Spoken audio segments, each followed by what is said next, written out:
Good morning student. मैं हूँ जाला जयेंद्र और आप देख रहे हैं गुजराती एजुकेशन। आज मैं आपको standard 7 subject Hindi chapter number 4 कथनी और करनी निबंध उनके बारे में समझाऊंगा और लिखाऊंगा। तो आप ध्यान से समझना और लिखना। क्वेश्चन नंबर 1, निम्नलिखित प्रत्येक प्रश्न के उत्तर के लिए दिए गए विकल्पों में से सही विकल्प चुनकर उसका क्रम अक्षर प्रश्न के सामने दिए गए बॉक्स में लिखिए। नंबर 1, मनुष्य स्वयं को क्या समझता है? फिर से, मनुष्य स्वयं को क्या समझता है? ऑप्शन में गुणों की खान, दया निधान, प्रेम का सागर या बुद्धि का भंडार। सही आंसर है गुणों की खान। नंबर 2, बस में ड्राइवर के बैठने की जगह को क्या कहते हैं? बोगी, पार्लर, सैलून या केबिन।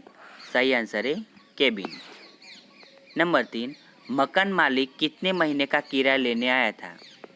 ऑप्शन में 4, 5, 6 या 3।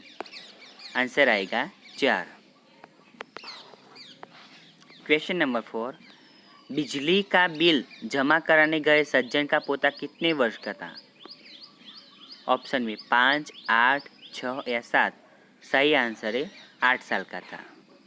नंबर 5, आदर्श की बातें करना पर उन्हें न अपनाना यह खाली जगह के लिए अच्छा नहीं होता। ऑप्शन में समाज, परिवार, जीवन या आचरण। तो सही आंसर है आचरण। क्वेश्चन नंबर 2, कोष्टक में से उचित शब्द चुनकर रिक्त स्थानों की पूर्ति कीजिए। नंबर 1, ईश्वर ने मनुष्य को कई खाली जगह से संवारा है। तो ईश्वर ने मनुष्य को कई गुणों से संवारा है। नंबर 2, खाली जगह के मौसम में मोहल्ले के एक सज्जन को उसमें फूलों के पौधे लगाने की सूझी। बरसात के मौसम में मोहल्ले के एक सज्जन को उसमें फूलों के पौधे लगाने की सूझी। नंबर 3, लोगों ने खाली जगह लगाने वाले सज्जन को फूल तोड़ने देखा। तो लोगों ने तख्ती लगाने वाले सज्जन को फूल तोड़ते देखा। नंबर 4, बसों में खाली जगह करना वर्जित है। बसों में धूम्रपान करना वर्जित है। नंबर 5, सदा अपनी खाली जगह की प्रतीक्षा करनी चाहिए। सदा अपनी बारी की प्रतीक्षा करनी चाहिए। नंबर 6, कई लोग खाली जगह की बातें करते हैं, उन्हें अपनाते नहीं। कई लोग आदर्श की बातें करते हैं, उन्हें अपनाते नहीं। क्वेश्चन नंबर 3, सही वाक्यांश चुनकर विधानों को पूर्ण कीजिए। नंबर 1, पार्क में लोगों के आने जाने से फूलों के पौधे लगाने वाले को लगा कि।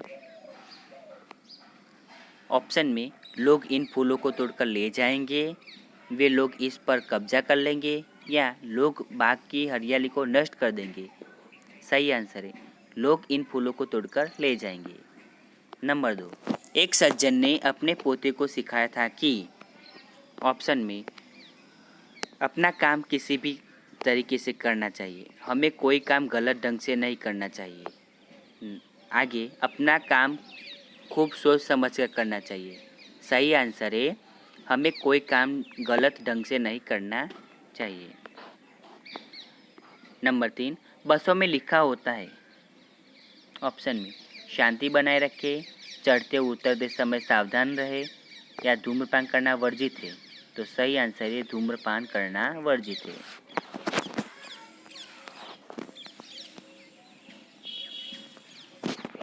क्वेश्चन नंबर 4, निम्नलिखित प्रश्नों के उत्तर एक एक वाक्य में लिखिए। नंबर 1, मनुष्य स्वयं को क्या समझता है?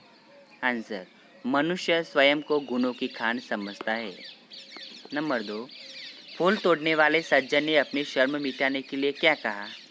उसका आंसर है, फूल तोड़ने वाले सज्जन ने अपनी शर्म मिटाने के लिए कहा, मैं ये फूल पूजा के लिए तोड़ रहा हूँ। नंबर 3, बस कंडक्टर ने यात्री को क्या करने से मना किया? आंसर आएगा, बस कंडक्टर ने यात्री को बस में बीड़ी पीने से मना किया। नंबर 4, कंडक्टर के अनुसार बस में धूम्रपान का निषेध किसके लिए है, किसके लिए नहीं? कंडक्टर के अनुसार बस में धूम्रपान का निषेध यात्रियों के लिए है। ड्राइवरों और कंडक्टरों के लिए नहीं। नंबर 5, दुकानदार ने अपने बेटे के प्रति क्या पक्षपात किया? उसका आंसर देखते हैं। दुकानदार ने ग्राहक को दुकान के सामने स्कूटर खड़ा करने से रोका, पर अपने बेटे को नहीं। इस तरह दुकानदार ने अपने बेटे के प्रति पक्षपात किया। नंबर 6, मकान मालिक क्यों हंसने लगा? उसका आंसर है, मकान मालिक किराएदार के बेटे से यह सुनकर हंसने लगा कि पिताजी कहते हैं कि वे घर पर नहीं है।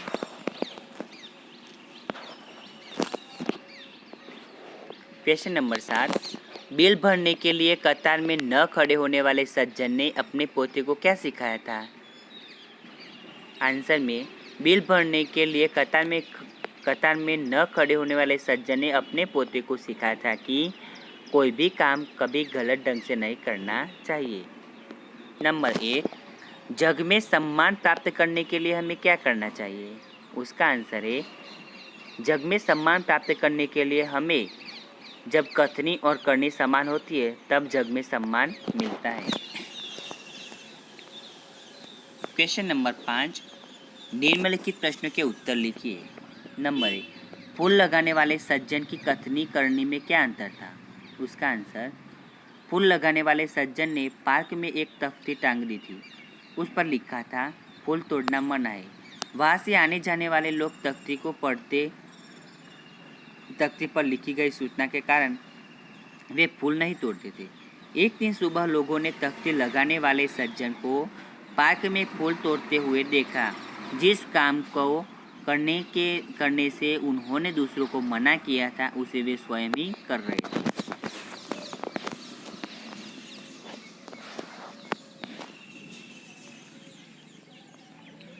क्वेश्चन नंबर 2, बस कंडक्टर के व्यवहार में उसकी कथनी और करनी का भेद किस प्रकार प्रकट हुआ? आंसर में, बस में यात्रा करते समय एक यात्री बीड़ी जलाकर पीने लगा। उसे देखकर कंडक्टर ने उससे कहा कि बस में बीड़ी सिगरेट पीना मना है। उसने यात्री की जलती हुई बीड़ी खिड़की से बाहर फेंकवा दी। थोड़ी देर बाद कंडक्टर ड्राइवर के कैबिन में जाकर बैठा और दोनों सिगरेट जलाकर पीने लगे। एक यात्री द्वारा टोकने पर कंडक्टर ने कहा, बस में धूम्रपान करने की मनाही केवल आपको है, ना कि हमें। क्वेश्चन नंबर 3, दुकानदार की कथनी और करनी की पोल कैसे खुल गई? उसका आंसर, एक व्यक्ति एक दुकान से कुछ सामान खरीदना चाहता था। वह अपना स्कूटर दुकान के सामने खड़ा कर रहा था। दुकानदार ने उसे वहां स्कूटर खड़ा करने से रोकते हुए कहा कि दुकान के सामने सड़क पर स्कूटर खड़ा करना ठीक नहीं है। दुकानदार की बात मानकर उसने अपना स्कूटर दूसरी जगह खड़ा कर दिया। इतने में दुकानदार का बेटा आया। उसने अपना स्कूटर दुकान के सामने सड़क पर ही खड़ा किया, परंतु दुकानदार ने उसे मना नहीं किया। इस प्रकार दुकानदार की कथनी और करनी की पोल खुल गई। नंबर 3, किराएदार को शर्मिंदा क्यों होना पड़ा? उसका आंसर है, किराएदार अपने घर में एक मित्र से बातें कर रहा था। उसी समय मकान मालिक उससे 4 महीने से बाकी किराया लेने आया था। उसने दरवाज़ा खटखटाया। किराएदार ने खिड़की से झांककर उसे देखा। उसने अपने बेटे को समझाकर बाहर भेजा। बेटे ने कहा, पिताजी कहते हैं कि वे घर पर नहीं है। बेटे की बात सुनकर मकान मालिक हंसने लगा। घर में बैठा मित्र मुस्कुराया। इस तरह किराएदार को शर्मिंदा होना पड़ा। नंबर 5, धूम्रपान का निषेध है, कहाँ और क्यों लिखा होता है? सही आंसर में, धूम्रपान का निषेध है ऐसा बसों और रेलगाड़ियों में जैसे सार्वजनिक वाहनों में लिखा होता है। अस्पतालों, सिनेमागृहों और दवाखानों में भी धूम्रपान न करने की चेतावनी दी जाती है। बाग बगीचे, पुस्तकालय, प्रतीक्षालय, धर्मशाला और सार्वजनिक शौचालय आदि स्थानों पर लिखा होता है। धूम्रपान से वायु प्रदूषित होती है। प्रदूषित वायु में सांस लेने से छाती और फेफड़े की कई बीमारियां होती है, इसलिए धूम्रपान का निषेध है। क्वेश्चन नंबर 6, लोग कहाँ कतार में खड़े रहते हैं? उसका आंसर है, लोग ट्रेन, सर्कस, प्रदर्शनी और सिनेमा के टिकट के लिए कतार में खड़े रहते हैं। राशन की दुकानों से राशन लेने के लिए भी लोगों को कतार में खड़ा होना पड़ता है। लाइट या टेलीफोन के बिल भरने के लिए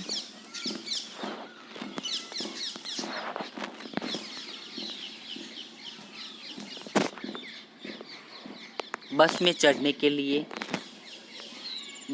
के लिए भी यात्री को कतार में खड़े होते हैं। शहरों में मॉल में की गई खरीदी का बिल चुकाने के लिए कतार लगती है। बैंक में भी लोग कतार में खड़े रहते हैं। इस प्रकार कई जगहों पर लोग कतार में खड़े रहते हैं। क्वेश्चन नंबर 6, निम्नलिखित मुहावरों का अर्थ लिखकर वाक्य में प्रयोग कीजिए। नंबर 1, गुणों की खान। उसका आंसर है बहुत गुणी। वाक्य, अब आप तो सचमुच गुणों की खान है। नंबर 2, पानी पानी हो जाना। उसका आंसर है बहुत लज्जित होना। वाक्य, अपना झूठ पकड़ा गया तब लड़का पानी पानी हो गया। क्वेश्चन नंबर 7, युचित जोड़ मिलाइए। नंबर 1, स्टूडेंट यहाँ पे चिन्ह आपको पता चलता है, चिन्ह पहचानना है। ये आपको एग्जाम में भी काम आएगा, आगे भी आपको काम आएगा। तो पहले में प्रश्न सूचक चिन्ह आएगा, दूसरे में पूर्ण विराम, तीसरे में उद्गार चिन्ह, चौथा चित्र है वो अल्प विराम है, पांचवा है वो अवतरण चिन्ह है, और लास्ट 6 नंबर का है वो योजक चिन्ह है। ये सभी चिन्ह आपको याद करने हैं। क्वेश्चन नंबर 8, निम्नलिखित वाक्यों में विराम चिन्हों का प्रयोग कीजिए। फूल तोड़ना मना है। यहाँ पे आप देखते हैं कि मैंने कैसे विराम चिन्हों का प्रयोग किया है। नंबर 2, वाह कितना सुंदर दृश्य है। नंबर 3, बसों में लिखा होता है धूम्रपान करना निषेध है। नंबर 4, धारा रात दिन पड़ती रहती है। नंबर 5, पौधे बारिश में ही क्यों लगाए जाते हैं। क्वेश्चन नंबर 9, कोष्टक में दिए गए शब्दों को उचित क्रम में रखकर उदाहरण के अनुसार वाक्य बनाइए। जैसे फूल तोड़ना मना है, जैसे यह वाक्य आपको बनाने हैं। यहाँ पे मैंने बनाए हैं, आप देख सकते हो और देख के लिख भी सकते हो। नंबर 1, मैं हर रोज़ खेलने जाता हूँ। नंबर 2, सबको कथनी करने में समानता रखनी चाहिए। नंबर 3, वे कहीं से अच्छे पौधे हैं। नंबर 4, मैं जाता हूँ। क्वेश्चन नंबर 10, निम्नलिखित कहावतों का अर्थ लिखिए। यहाँ पे कहावतों का अर्थ लिखना है। आप इसे अच्छी तरह से रीड भी करना, क्योंकि ये भी एग्जाम में बहुत काम आते हैं। नंबर 1, आम के आम गुठलियों के दाम। सही आंसर है दोहरा लाभ लेना। नंबर 2, जैसी करनी वैसी भरनी। उसका आंसर है कर्म के अनुसार फल मिलना। नंबर 3, सांझ को आँच नहीं। उसका आंसर है सच्चे व्यक्ति को कोई भय नहीं होता। नंबर 4, काला अक्षर भैंस बराबर। उसका आंसर है बिल्कुल अनपढ़। क्वेश्चन नंबर 11, निम्नलिखित शब्दों से भाववाचक संज्ञाएं बनाइए। यहाँ पे भाववाचक दर्शाना है। तो नंबर 1, सच्चा तो सच्चाई, ऊंचा ऊंचाई, बच्चा तो बचपन, लंबा तो लंबाई, अमीर तो अमीरी, 6 में बूढ़ा तो बुढ़ापा। क्वेश्चन नंबर 12, निम्नलिखित वाक्यों में रेखांकित संज्ञा का भेद लिखिए। यहाँ पे जो अंडरलाइन किया हुआ है विद स्टूडेंट, वो संज्ञा का भेद है, तो वो आपको वहाँ पे ब्रैकेट में लिखना है। तो मनुष्य अन्य प्राणियों से श्रेष्ठ है, तो मनुष्य क्या है, जातिवाचक आएगा। नंबर 2, हमें अहिंसा के पथ पर चलना चाहिए, तो अहिंसा है वो भाववाचक है। नंबर 3, रेलवे स्टेशन पर लोगों की भीड़ रहती है, तो भीड़ है वो समूहवाचक है। नंबर 4, क्षमा वीरों का आभूषण है, तो क्षमा है वो भाववाचक है। नंबर 5, फूल सबको अच्छे लगते हैं, तो फूल है वो जातिवाचक आएगा। नंबर 6, हमारे व्यवहार में विनम्रता होनी चाहिए, तो विनम्रता है वो भाववाचक है। नंबर 7, सभा में कई लोग इकट्ठे हुए, तो सभा है वो समूहवाचक संज्ञा है। स्टूडेंट, यहाँ पे आपको ये वीडियो अच्छी लगी हो तो आप इसे लाइक करें, कमेंट करें, शेयर करें तथा सब्सक्राइब जरूर करें। धन्यवाद।